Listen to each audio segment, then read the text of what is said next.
How to split the screen on a Motorola phone. Hey everyone, how's it going? Leonardo Paiva back with another video. In this video, I'll show you step by step how to split the screen on your Motorola phone.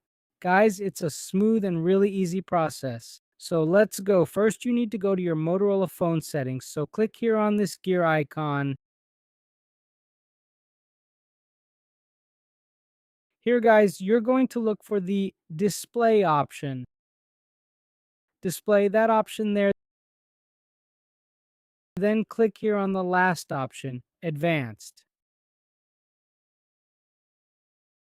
So in Advanced, there will be some options. Scroll down and click on the second to last option, Swipe to split screen.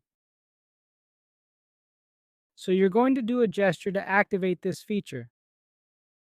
So for me, it's already activated. Guys, if yours looks like this, turn on this toggle switch up here. Click Agree and click Allow. What are you going to do?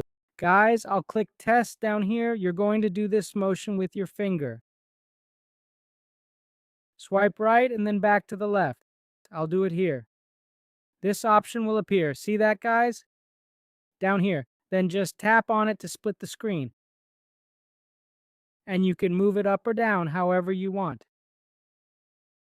Did you get it? Let me know down in the comments. Subscribe to the channel for more tutorial videos. I'll leave it there. Big hug. God bless.